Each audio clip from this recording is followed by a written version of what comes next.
حركة البيع بتعتبر يعني هديت نوعا ما في الفترة الأخيرة دي. كتير بقالها قد ايه مثلا؟ بقالنا يدخل في حوالي 3 شهور. 3 شهور. حركة الأسعار متقلبة بشكل قوي، ممكن تعلى خالص وممكن تنزل خالص، لأن الأكل بيعتبر عادي ثابت. بس هي قلت بشكل اللي كان بياخد فرختين عاد بياخد واحدة، الكميات اتنصصت. تمام؟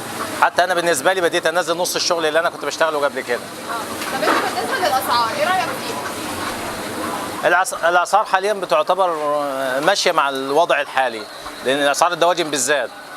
تمام، لان اسعارها بتعتبر في المزارع النهارده 19 و20 كويس مش وحش، يا دوب التكلفه بتاع الانتاج. طيب انا سمعت ان هي نزلت الفتره اللي فاتت كتير، نزلت 5 جنيه تقريبا. هو نزل علشان العرض بقى كتير. قله الاستهلاك زودت العرض، لان بقى كميه انتاج عاليه والعرض حاجه بسيطه، المنتج بينتج كميه كبيره والاستهلاك بسيط، فبقى المعروض اكتر من المطلوب فالسعر نزل. بشكل عام انت شايف ايه اللي بيتحكم في حركه نزول وطلوع سعر الفراخ؟ السمسرة. السمسرة؟ سعر العلف؟ لا مش سعر العلف، حركة سعر الدواجن بيتحكم فيه السمسرة والشركات الكبيرة. لأن الشركات الكبيرة لما بتيجي تنزل المنتج بتاعها ليها مواعيد بتنزل المنتج بتاعها فيه. فالسعر اوتوماتيك لازم يرفع لأن هم متحكمين في السمسرة. يعني الموضوع ده كان فيه استغلال كبار برضه. ايوه طبعا.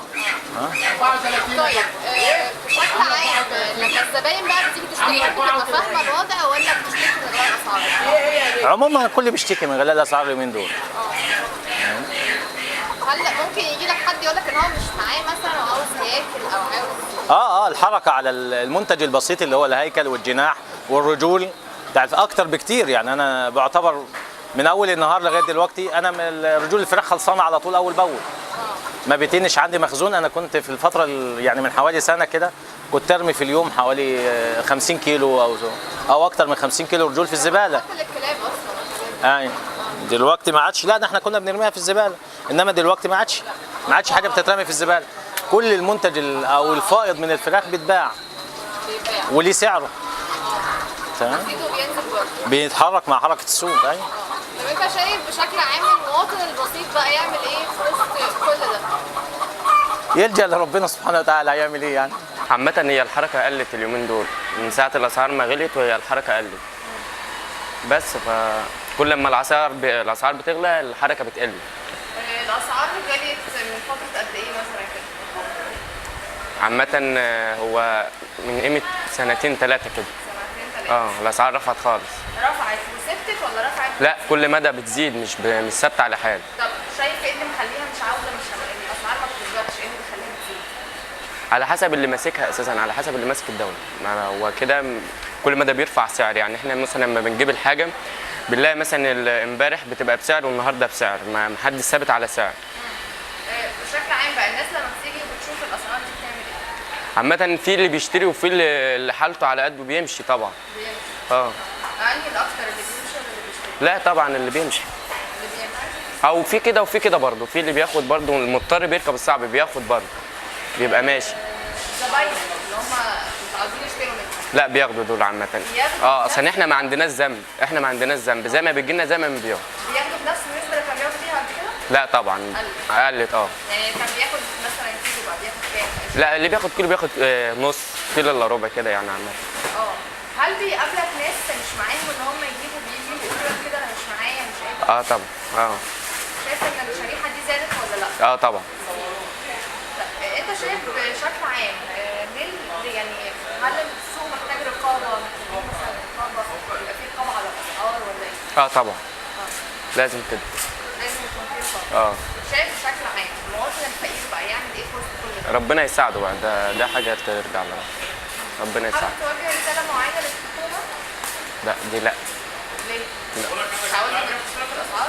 ماشي رخصها بس انا ده عايز ناس بقى من غير انا لا. هي بالنسبة للأسعار يعني في النازل، لأن السوق دلوقتي تعبان في الشغل، فالله يكون بعون الناس ويساعد الناس على حل. شايف ان الأسعار نزلت الفترة اللي فاتت في الفراخ ولا لا؟ نزلت. بالنسبه لسعر الابيض نزل يعني نزل تحت ال20. ده بالنسبه للبورصه.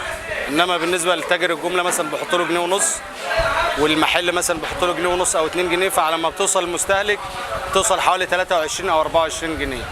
فده بالنسبه للاسعار من شهر مثلا او من شهر ونص، فكده نزلت خالص. طيب بالنسبه للناس اللي بتيجي تشتري، لسه بتشتكي برضه من الاسعار ولا بالنسبه لها الدنيا بتبقى كويسه؟ لا، الى حد ما الشكوى، بس ممكن بيشتكوا من حاجات تانية. انما بالنسبه للفراخ مفيش شكوى بالنسبه للسعر حاليا بالسعر الابيض. انما الفراخ البلدي زي ما انت شايفه كده، البلدي ده زي ما هو برضو ماسك في 37 و38. في حد ممكن يجي يشتري منك كهياكل فراخ والحاجات دي ولا في ناس بتشتري الرجول للاكل مش الهياكل. يعني الهياكل احنا كنا بنبيعها للناس اللي هي على قد حالها، كيلو مثلا 7-8 جنيه ولا حاجه. النهارده انا مثلا شفنا ان ممكن زبونه تخش تقول انا عايزه شويه رجول اعمل بيهم شوربه للاطفال او للعيال عندي، لانها مش قادره تشتري الفرخه. يعني من زحمه الاسعار وزحمه المصاريف، فمش قادره تشتري. ممكن تقول لك عايزه شويه رجول اعمل بيهم شوربه او اعمل بيهم اي حاجه للاطفال كده او للبيت. شايف ان الموضوع ده زاد الفتره اللي فاتت؟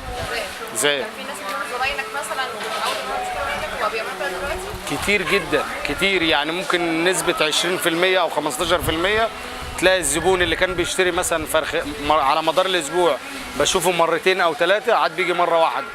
وممكن مرتين من ضمن المره دي ياخد هياكل مره، ياخد رجول مره، ياخد فرخه مره. يعني بدل ما باخد 3-4 مرات في الشهر عاد بياخد مره او 2، والمرتين التانيين تلاقيهم شويه هياكل وشويه رجول، اي حاجه كده تمشي الحال يعني على مدار الشهر. والله حضرتك حال السوق تعبان شويه، واسعار الفراخ ريحت شويه، ريحت يعني. بس اكترة الناس دلوقتي بتشتكي مش من الفراخ بس، من اسعار اللحوم واسعار الفراخ واسعار الاسماك. حضرتك انزلي واسالي في السوق كده، جميع الاسعار كلها مرتفعه، جميع الاسعار كلها حضرتك مرتفعه في كل الاسواق هنا وفي كل منطقه وفي كل مكان. حضرتك كيلو الفراخ النهارده ب 23 جنيه، الاول كان ب 35 ونزل وصل 22 جنيه و21 جنيه. بس بردك لغايه السعر ده والناس بردك بتشتكي، لان الناس تعبانه، الناس ما معاش فلوس في كل مكان. اللي انا بقول له الكلام لحضرتك ده مش هنا بس، انا لفيت وعرفت في كل حته. غلاء الاسعار في كل مكان، مش هنا بس. غلاء الاسعار ده حضرتك في كل مكان، مش عند بتاع الفراخ بس. محدش بيفكر يشتري حاجه دلوقتي. احنا عن نفسنا مش لاقيين شغل، الجو تعبان، مش علينا بس ولا بتاع الفراخ، لا بتاع الفراخ وبتاع الخضار وبتاع اللحمه وبتاع كل حاجه. كل الجو تعبان، على الدنيا بحالها، مش عندنا بحر. شايف ان حتى لو بعد ما سعر الفراخ نزل ده ما عملش فرق؟ ما عملش فرق صدقيني في اي حاجه. الاول كانت الفراخ غاليه شويه والناس بتشتري، دلوقتي الفراخ نزلت وزي ما انت حضرتك شايفه اهو في المحل الفراخ كلها قاعده، مفيش شغل ولا في حركه ولا في بيع ولا شراء ولا اي حاجه. احنا عن نفسنا عايزين نشتغل، عايزين نبيع، وبنبيع باسعار حنينه، باسعار الجمله، يعني ما بنزودش حاجه. محل جمله وبيبيع بسعر الجمله. شايفه اسعار الفراخ اصلا زادت ليه؟ اسعار الفراخ ريحت ما زادتش. الفراخ البيضاء الاول كانت ب 34 جنيه و33، النهارده وصلت 23 جنيه و22 جنيه. بيأثر على البيت تعلى وتنزل. حضرتك هو اللي بيعلى وينزل ده عشان سعر السوق. ما فيش عرض وطلب في كل مكان، عرض وطلب في اي مكان. الجو مريح والدنيا واقفه. شايف المواطن الغلبان مش لاقي اي حاجه. حضرتك المواطن الغلبان النهارده تعبان، الموظف اللي شغال زي حالات حضرتك في اي مكان، الناس تعبانه حقيقي بجد، الناس تعبانه. انا مش بتكلم الكلام ده، لا انا بوصل المعلومه دي للدنيا بحالها، للعالم كله. الناس تعبانه تعبانه تعبانه تعبانه، والدنيا كلها شايفاني وانا بتكلم.